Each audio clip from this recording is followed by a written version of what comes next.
Good morning, everyone. I hope you're sitting comfortably. I hope you've got your bowl of cornflakes beside you, and welcome to another sedate episode of Stace and Barry in the Morning. I am your host, Barnaby Nugent, and with me on the sofa today is the lovely and irrepressible Stace. Hello. I don't know how I feel about how calm we are. It's very unusual for us. I was trying something out, like what would it be like if we were a BBC show, If we were fancy. if we were I fancy. was a bit sad that you didn't give me a fancy name because you called yourself Barnaby and then you Yeah. just went, and here's Stace. It's Stace. Here's Stace, In here's it, that Gav. one. It's Stace, Here's innit? that twat. I don't think I I was would have hoping for said. and here is, Anastasia of Taylorton or something. I don't know. Anastasia of Taylorton. Yep, that's See, it. That's the one. wow. Wow.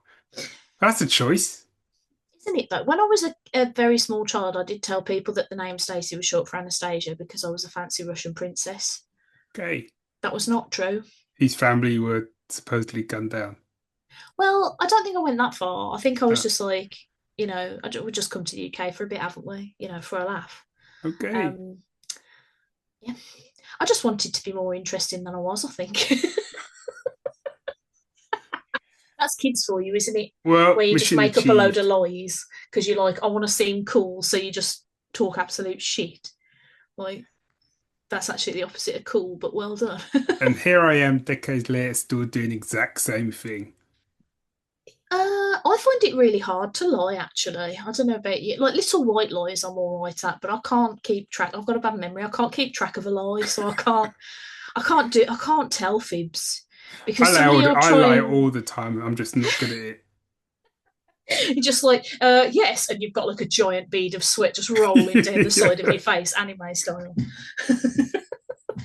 I think you find. Oh, how are you doing? But he's decided to take a drink just as I asked him a question. Sorry. No, Sorry. it's fine. You've got to be hydrated. Sorry. You've Yeah, got to be he says drinking drinking Coke. Coke. Yeah. Yeah, I mean, I'm not doing any better because I have got a bottle of water, but it is accidentally sparkling. So, Okay. um, in the sense that it's an accident because we wanted still that they sent us sparkling. So, sorry if I burp a lot. Okay. Thanks for sharing. I am yeah, I'm all right.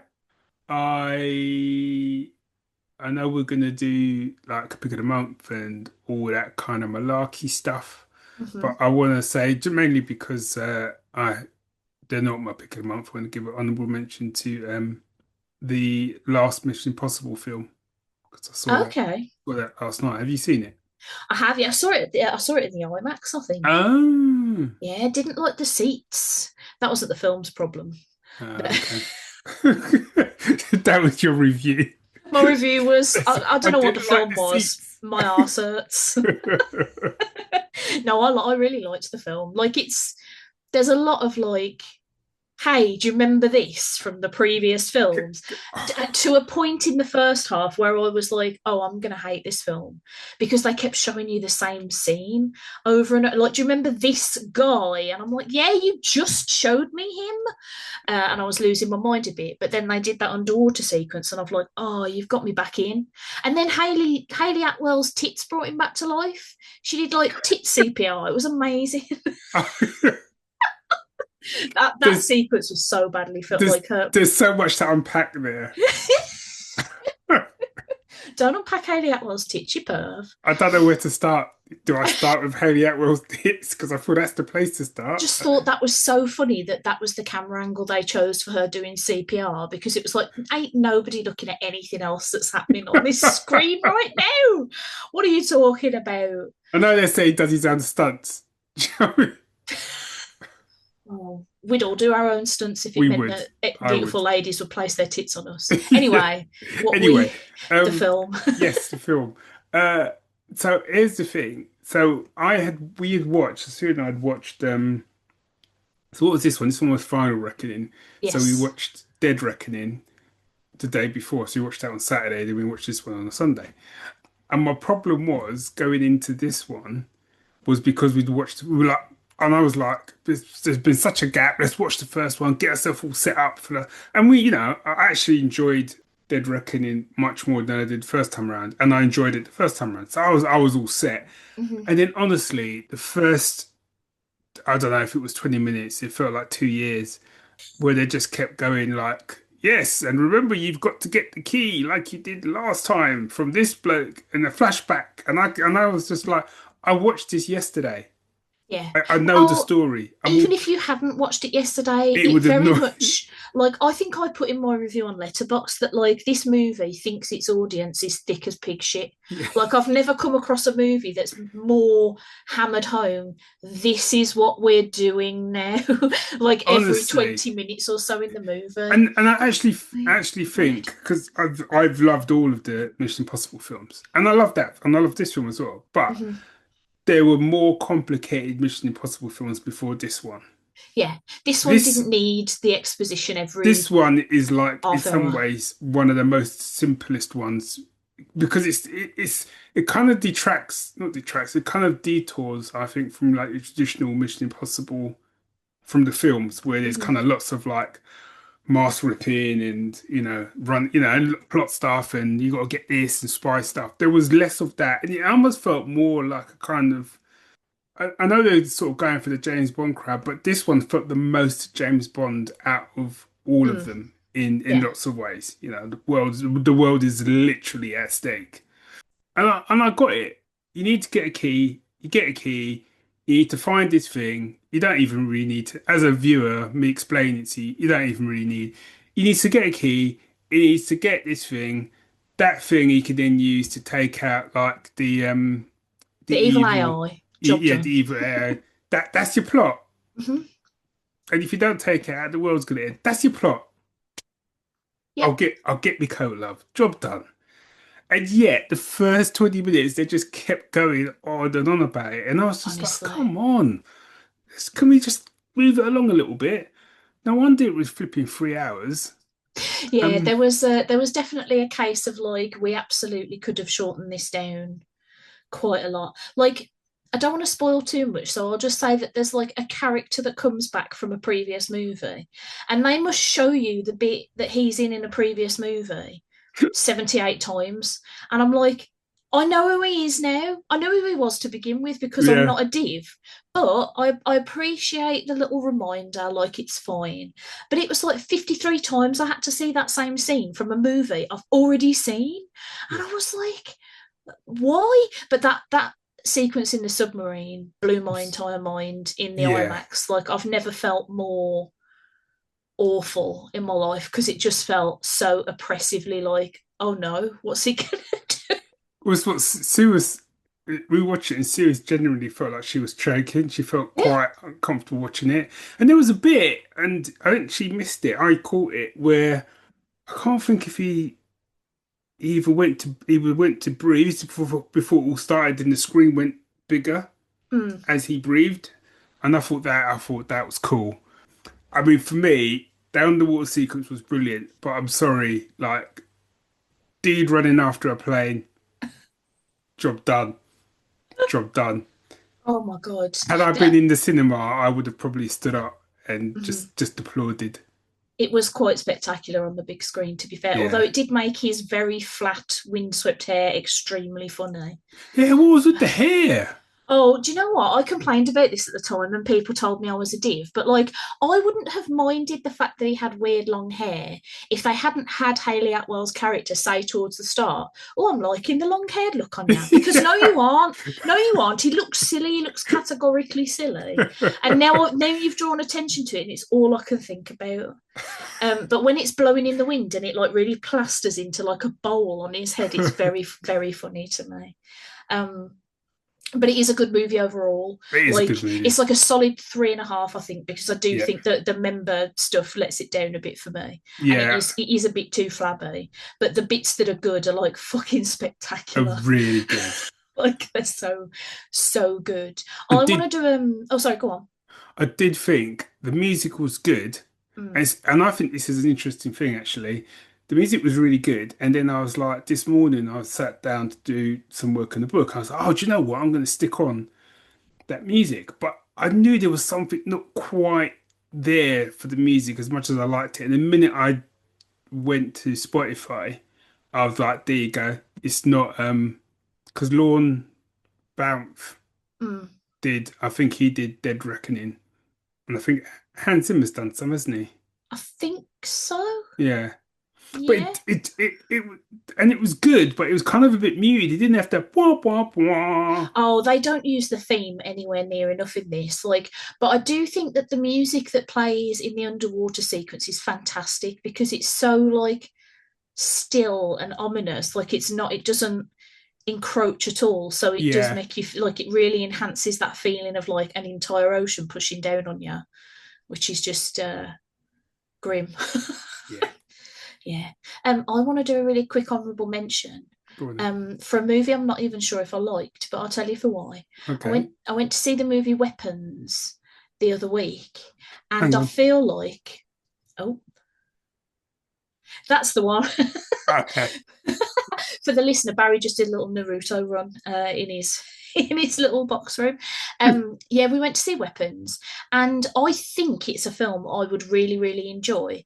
But I couldn't tell because I had such a really bad cinema experience. Because first of all, it was a 27-degree day, and the Ooh. aircon was bossed, and it Oh. was a full like packed out screen, so it was chocker with people. Absolutely the most boiling, stuffy environment I've ever been in my life.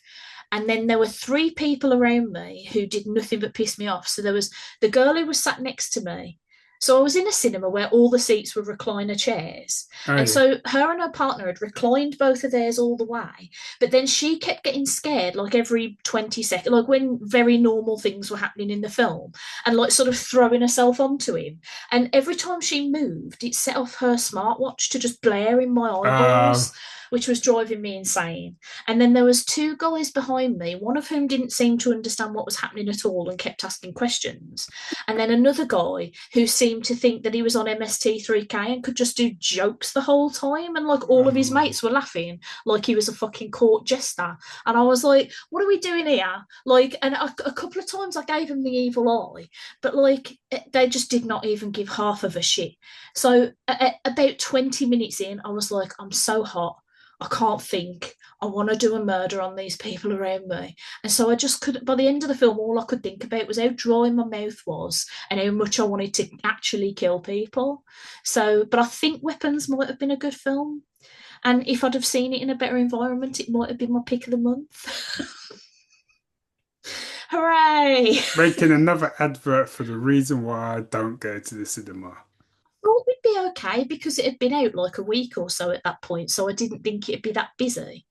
But also, we were in London on a Friday evening, so I don't know why I thought it wasn't going to be busy.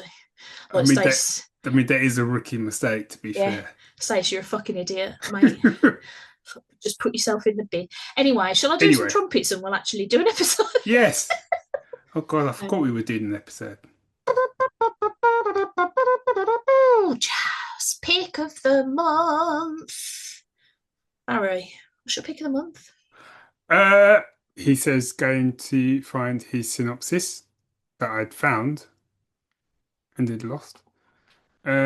So this pick of the month comes with a story, kind of. Okay. I'll keep it brief. So as you know, Stace, but you know our listeners may not know, I co-host another podcast Mhm. which is called Geek Syndicate, the murky underbelly of geekdom, or Yep. your guide to the murky underbelly of geekdom, I should say. That's the why I'm trying to sound more BBC again. Stop that nonsense. Get Fuck's some sake. ASMR on the go. Yeah. um, and David recommended this film to me, Okay. and at the time I thought he was talking absolute nonsense. I probably said as much when he told me. And he was, no, you got to watch it, but you got to watch it. And I was like, yeah, yeah, sure, will, mate. And then I happened to be at a loss one evening for something to watch, and I'd been drinking. So Lethal combo. yeah, combo. And I thought, do you know what? Fuck it, I'm gonna try this film that Dave suggested. I'll give it 10 minutes and then I'll turn it off and go and get myself another whiskey, but this will kill a bit of time. Anyway, I put it on for 10 minutes. I ended up watching the whole thing, and now it's my pick of the month. Excellent. And your face will probably have the same reaction that my face had when Dave told me. So Hmm. you're welcome. K-pop Demon Hunters. I've seen this. Have you? I have, yeah. I'm guessing the Yeah. way you said that you enjoyed it. I did quite a lot. I have questions, but I think I might be an idiot, so it's go on. How did you feel about it? I so like I said, I put it on and literally I put it on like this. Uh, Sure. arms arms folded. Fuck's sake. Okay, come on, let's just do this, shall we? And then the first song came on and I was like, what the fuck? What? I'm in. I'm Yep. in. Hmm. It was so for people that don't know, so the plot is there are these so throughout the ages there's always been these three women who are demon hunters and no back in the day demons get sealed behind a magical barrier called the Humoon. I'm looking at the Wikipedia and three women have always protected the barrier and they strengthen the barrier through song. So Hmm. there's this great little sequence where it shows all women through these three women through the ages, and obviously they were all different women and stuff, all singing and stuff. And the latest incarnation are a K-pop girl group, Hmm. so it's their job to basically protect the world from demons and stuff. And but then on the flip side, the demons have had enough, so they basically get together a evil boy band to take the girls down. And Hmm. even as I say all that out loud, I realize that probably sounds like a load of nonsense. And if you're listening to this, you're probably thinking Barry's lost it.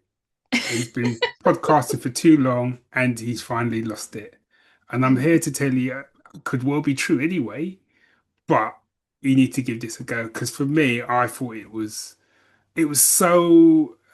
Dave and I were talking about this, and I think one of the problems with this is because it's become such a runaway success, there'll be boardrooms around America where people be going, right, how can we get a K-pop type film Hmm. going? How can we get this going? Right. And we could potentially get a load of substandard Hmm. rip-offs, potentially. I hope that isn't the case.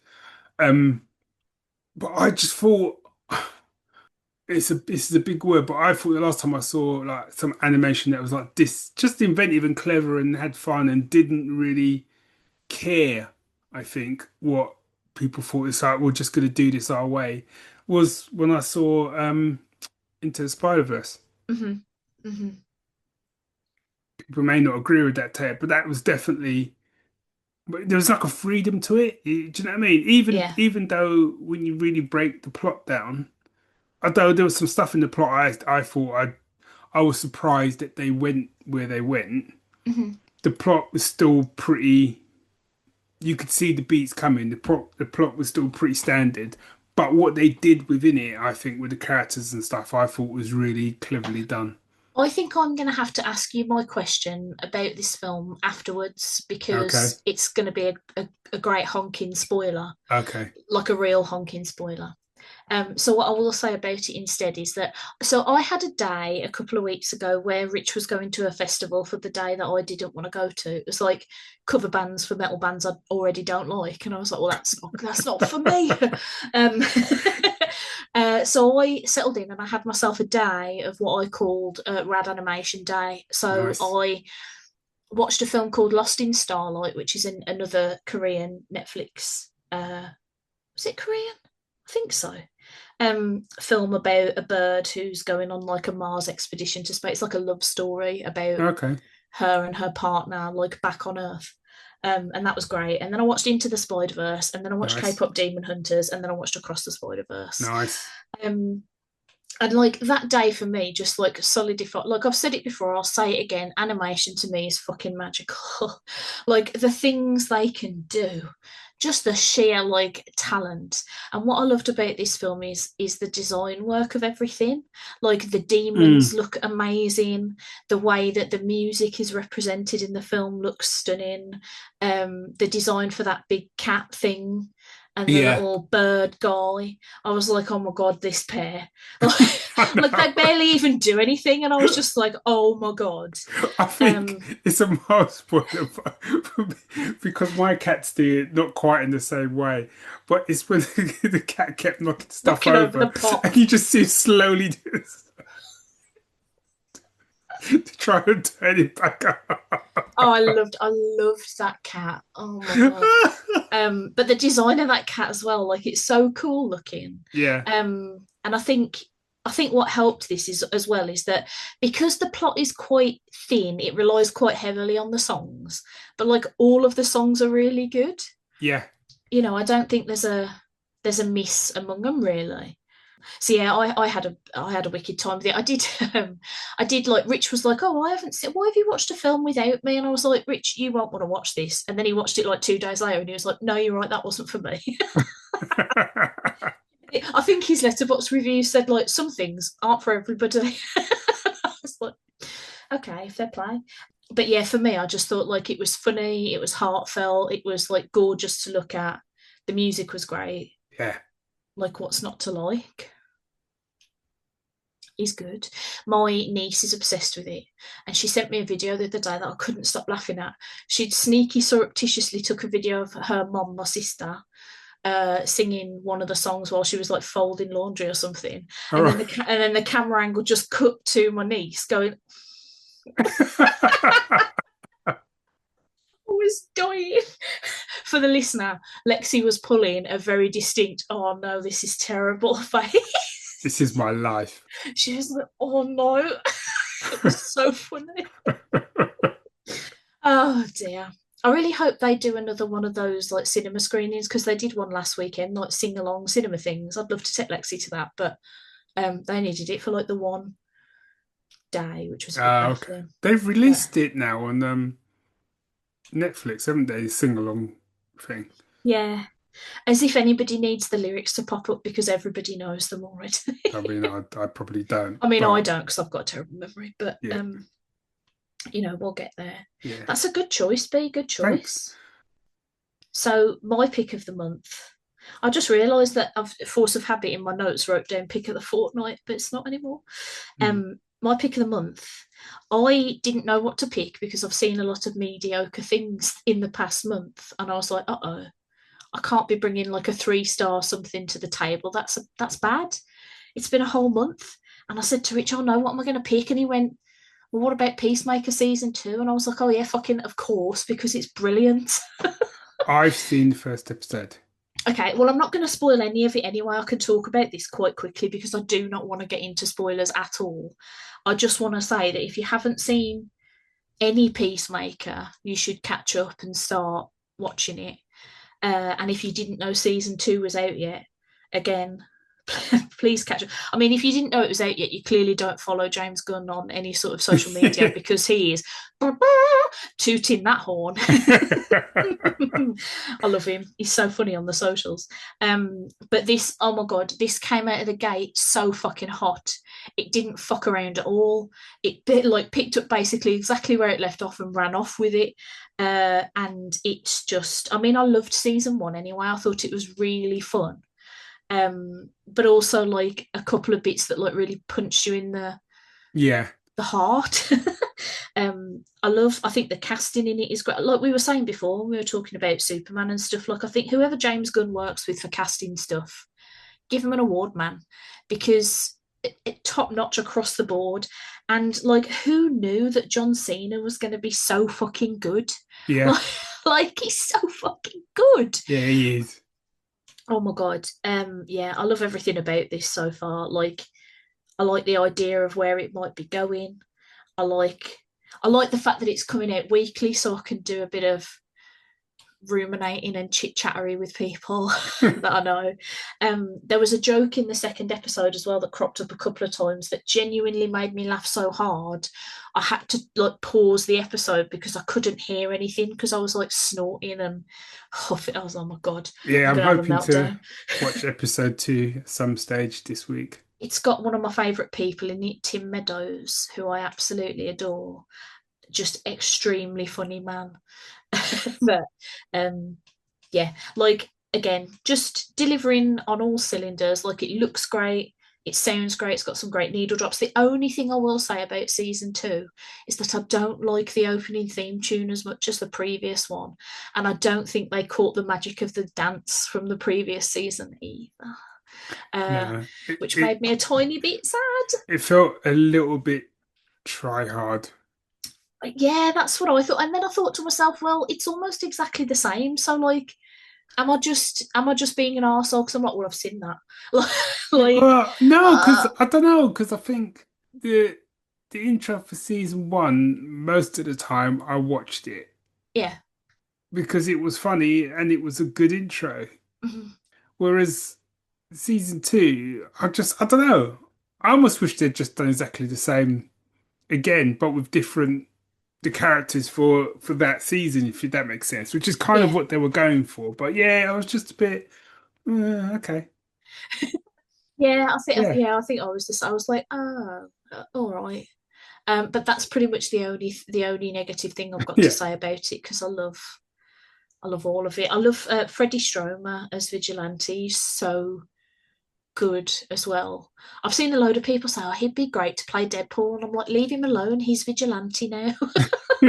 Also, we don't need more Deadpool. He's already annoying. I yeah, love Deadpool, so, but yeah, Peacemaker, just full on all of the stars and the thumbs and the recommends from me. nice. There we go. Well, I bet we do some musical musings and then and we can save Nuge's novel corner, even though I like that name for Mhm. on our next episode because I would have read another book to Fingers talk about. crossed. Fingers crossed. All right, fair play. Let me break out the trumpets then. Uh, Jazz. Musical musings. Barry, what's in your ears this month? Well, so obviously I want to give a quick honorable mention to the aforementioned Mission Impossible Mhm. Final Reckoning soundtrack. I think I'm about halfway through it. Yeah, that's corker. If you haven't listened to the Dead Reckoning soundtrack, you need to put that in your ears because that is brilliant Mhm. and that has proper trumpets working overtime. But my pick, weirdly, is going way back into time. This pick comes from Star Trek 3, The Search for Spock, Okay. because it popped up on Spotify. I don't know how long it'd been on Spotify, but I'd never seen it on there before. Mhm. So I was, oh, great. And that's by James Horner. Excellent. And the pick that I've picked is called, he says, just double checking, Stealing the Enterprise. Okay. And it does what it says on the tin, really, steals the Enterprise. But I remember this, and someone said like how you can make a sequence where it's literally a starship backing out of space dock. That's pretty much what happens, Right. and yet it's possibly one of the greatest sequences in certainly those original sort of Kirk films for me, and probably I mean it's shot beautifully and it's proper models and stuff, but oh, James Horner is doing his best work. Mhm. It's a glorious piece of music. It's 8 minutes as well. Wow. Yeah, yeah, and it's for me because I remember going to see Dave and I going to see Rafa Khan, and it obviously ending with Spock dying and everyone in the cinema being like, "What just happened?" I beg your pardon. Nah, what just happened? And I honestly don't think I don't want to be that like old guy, that guy. Ah, you kids don't know, but you kids don't know what it was like to be in that cinema and watching Wrath of Khan and realizing that like Spock is dying Mhm. and you're just sitting there going, what?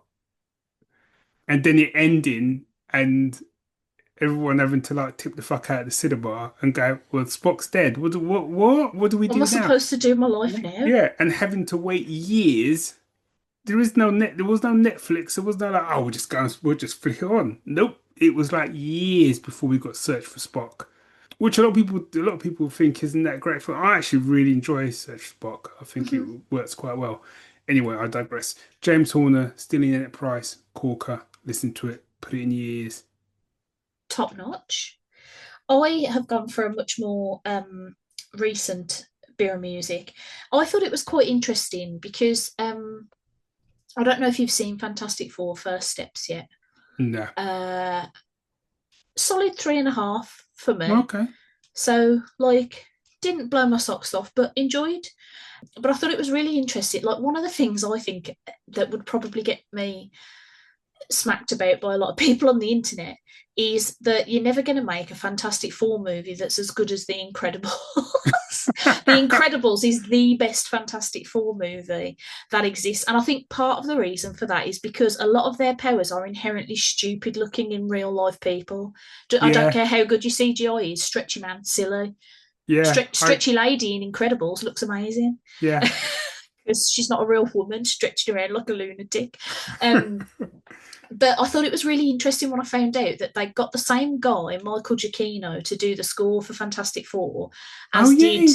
The Incredibles. Yes. And I was like thinking, especially knowing that it was like a sort of retro futuristic 60s thing, are we going to get that like big bombastic sort of, because it's almost got like a sort of action spy kind of feel to it, the Incredibles soundtrack. And I was really interested to discover that that's not the way they went really with First Steps soundtrack at all. The song that I've picked is called A Galactus Case of the Munchies. And Okay. it is dramatic choir, the song. It is Okay. shit's going down. Here's an orchestra. um, it's only 3 minutes long, but I think even if you haven't seen the film, you could potentially listen to that and have a pretty good idea of what was happening. Right. Because it's very evocative of oh shit. uh, but yeah, I mean, Michael Giacchino always delivers the goods, doesn't he? Yeah. He's so good. But The his Incredible incredible soundtrack is, soundtrack is just yeah, like it would probably be my like top 10 soundtracks like ever. there's one piece of music in there. I mean, the whole album is good. There's one piece. One of us must have picked it. But it's the one, where like Mr. Incredible sort of breaks in and he finds it's like a big screen and he sees all the videos of all the different superheroes being killed off. Yes, yeah. And it's part of the testing of the device or whatever. And he goes to sort of and it's like this person deceased. And then he turns to run out, and that's when they fire all those sort of balls at him. Mm, That piece of music is phenomenal. That yeah, goes with it. Don't know what it's yeah. called. Phenomenal. That whole album is just like a chef's kiss of scoring. Like I just don't. Yeah. I mean, yeah, listen to that as well if you haven't, listeners, because it is tippity top notch. Before we go, there, I have to ask: did you do a vote on the classical FM movie scores of the 2010s or whatever it was? No, so I've just went to I think it's called Kronos Unveiled. Okay, I'll Sorry. add that as an honourable mention. Yeah. No, because I must have mentioned this before, but classic FM movies has their own channel now. Yeah, yeah. Okay. No, because they normally do that on bank holiday, don't they? They do like a sort of you can vote for your. Oh, it was, I can't remember the exact, it was like a movie music hall of fame, but I want to say it was like a particular time period. Oh, well, Bec- okay. uh, I'm only saying that because I picked something very recent because I figured like everybody, or maybe it was just ever, I don't know. But people will be unsurprised to know that I voted for Trent Reznor and Atticus Ross's score for Mutant Mayhem. Oh. Just because I was saying to Rich, like everybody's going to vote for all the Williams ones and all the Zimmers ones, and like, but so I If was like, it's go for something different. if it's what I'm thinking, I think someone had said to me, Howard Shaw one. Might have been Jenny, our mutual pal, co-host of Never No, Seen not Jenny, because I sure. know I think it she's was. I know whenever they do the sort of soundtrack countdown, whether it tends to end up being one of the Lord of the Rings or mhm, one of the ones from The Hobbit that tends to win it. yeah. I don't think Tron. I don't think Tron. Is it Tron Legacy? No. Which one? What, the new one or the? Well, not the Ares one. The one Oh, before it. okay. Oh yeah, it was Legacy, I think. Yeah, Yeah, I don't think that gets enough love. I love that soundtrack. it is so good. Like Daft Punk to me are just like the perfect choice for that sort of film. Yeah. I'm trying to figure out what this Hall of Fame was, but it doesn't seem to want to give me the right thing, so I'll have to look at it another time. But anyway, yes, do a vote in it, people, if it's still open to vote, because that'd be fun, wouldn't it? And tell me what you voted for, because I'm I interested. Classic FM Hall of Fame. Oh, apparently the votes are in. Oh no, I'm going to have to look and find out what's on the top 100 then. Yeah, they were doing a top 100 movie music from any time period. Actually, I can tell you now that at number 100 was Danny Elfman's Edward Scissorhands score. Mm. Yeah, interesting. So, baffling that Oppenheimer's at 97. Oh no, some of these are too low. I'm gonna stop looking at that list now and look at it later because I'm about to get cross. I've got to go. Oh no, I'll I'm send you the looking. link. I'll send you the link. I'm Oh, looking. I Tre need to know what's number one now. Can I scroll all the way to? Oh, it only shows you up to 76. I can jump to 20. All right, I'm going to do the top 10. Okay. What? Raiders lost out. The Raiders March is number 20. Fuck off. Fuck right off. Right. I'm going to do the top 10. Right. Okay. Wow. At number 10, we have Wild. Don't know. Okay. By Debbie Wiseman, No which is, idea. it's from the Oscar Wilde film, which was, what's his name? Stephen Fry. Yeah. Okay. Okay. Interstellar, Hans Zimmer. Yeah, Okay. okay. Number 9. Number 8, Good, the Bad, and the Ugly. That's pretty Yeah, good. yeah. Number 7, Dances with Wolves. Hmm. I just think these are people that just they're picking films rather than anyway. Number 6, Out of Africa, John Barry. I Okay. mean, I do love John Barry, to What be did I fair. say about everybody picking Yeah. Hans Zimmer, John Barry, John Williams? Number 5, Jurassic Park. Yeah. I mean, that is brilliant, to be fair. Number 4, Gladiator. That is good. Number 3, Star Wars. Okay. Number 2, Schindler's List. I mean, that is really good. Yeah. Number 1, The Lord of the Rings. That is an unsurprising and somewhat boring top 10. I wonder if mine even made it in the top 100. I bet it didn't. Well, my thing is it albums? So I was under the impression that you were voting for like the score to the movie. So like the Ah, whole, okay. not like, the one piece or anything. Uh, Too many Harry Potters in here. Get that out of my life. And I just mean that from a sense of like, no offense, but why, like, most of the themes across Harry Potter movies are the same. So why have several Yeah. of the different films? Like, that's stupid. Well, it's weird because some of them, like you say, are the scores to the film, and other ones you've got 31, you've got the James Bond theme. It's like pick a lane. Yeah. Do you not Just think the rest of the James Bond score is good enough to? yeah. So God, there, yeah, it's all Hans Zimmer, and like, there's so little variety. it's- Wow.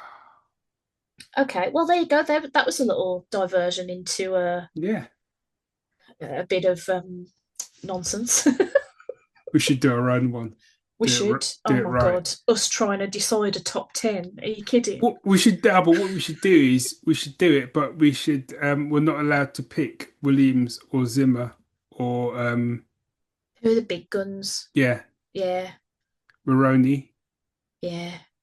Would you say like Barry and Horner and Shaw, or are they? Would you let I them mean, it's going to off? make it harder. It's gonna make it real It's hard. going to make it real hard. But Oh man. I'd be up for that challenge. Mm, Because it's just yeah, I'd give it a go. because every year when they do something like this, and they do it, they tend to do it, like say, on bank holidays, Mm, Mondays or whatever. They do like a big countdown. It's fun to listen to, yeah, but you always get to top 10. And it's just like, oh, Jaws, yeah, Star Wars, and you just say, oh, Lord of the Rings, and they don't even pick. I think that's what I get really wound up is like they don't even pick a track from Lord of the Rings. It's just Lord of the Rings. It's yeah, like, yeah. oh. I think picking tracks would be way too hard for me to do a top 10. Good God. But but yeah. Nah. Right. Right. Time to go. Time to go. That was another episode of Stace and Barry in the Morning, folks. If you would like to get in touch with us, you can send an email to staceandbarry@gmail.com, or you can find us on most of the socials at Stacey's Parlour and at Geek Syndicate. Come and say words to us as long as they are nice. Yes. And let us know what your top movie scores are. And I'm sorry if it's Jaws or Lord of the Rings. We Nothing. do like those. We like them a Yeah, I lot. love those. We just like a bit of variety every now and Yeah, again. just every so often. Yeah, every now and then. And on that note, folks, have a delightful rest of the month. And we will see you next time on another episode of Stace and Barry. But for now, we love you and goodbye. Hey all.